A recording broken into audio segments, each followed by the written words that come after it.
औरत और लड़की की आत्मा। यह एक चौंका देने वाली घटना है जो 1950 में घटी हुई थी। उत्तर प्रदेश के रानी बाजार गांव में एक रामप्रकाश तिवारी नाम का आदमी रहता था। उसकी 5 साल की लड़की थी। उसे कैंसर की बीमारी थी और उसकी कई जगह से इलाज कराने के बाद भी वह जिंदा ना बच सकी। रात के 1 बजे उसकी मौत हो गई। उसी रात को एक दूसरे गांव में मोहिनी नाम की एक औरत की ट्रक से टकराने की वजह से मौत हो गई। मृत के परिवार वाले लोगों ने उस औरत का दाह संस्कार कर दिया। दूसरी तरफ जब रानी बाजार में उस मृत लड़की को दफन करने के लिए जंगल में जा रहे थे, अचानक रास्ते में उसकी शरीर में कुछ हलचल हुई और वह उठ खड़ी हो गई। लोग यह देखकर डर गए, लेकिन बाद में उस लड़की को जिंदा देखकर उसके परिवार वाले लोग बहुत खुश हो गए। लेकिन लोगों को यह पता नहीं था कि उस लड़की के शरीर को किसी और की आत्मा ने जकड़ लिया है।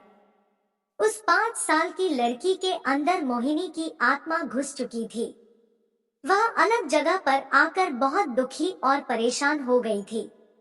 उसका खाना खाने में भी मन नहीं लगता था, लेकिन उसकी माँ उसे अपने हाथों से खाना खिला देती थी।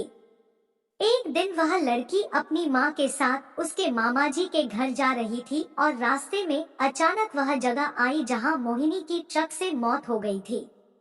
उस बच्ची ने अपनी माँ को इशारा करके बताया कि यह रास्ता उसके गांव की तरफ जाता है। उसकी माँ ने उसकी बातों को अनसुना कर दिया और अपने मामाजी के घर पहुँच गई। उसके मामाजी के घर के पास मोहिनी के गांव की एक औरत सिमरन किसी काम से आई हुई थी। मोहिनी की आत्मा ने उसको पहचान कर उसको आवाज देने लगी। सिमरन को लड़की के मुंह से अपना नाम सुनकर आश्चर्य हुआ।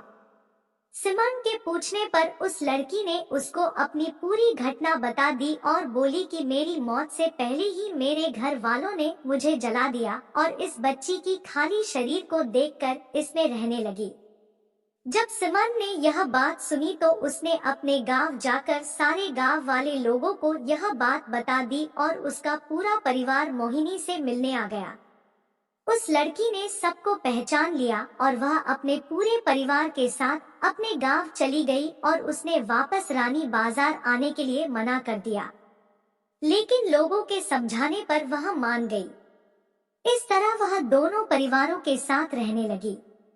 इस कहानी से पता चलता है कि कभी किसी की अधूरी इच्छा पूरी ना हुई हो तो उसकी आत्मा किसी और के शरीर में जा सकती है।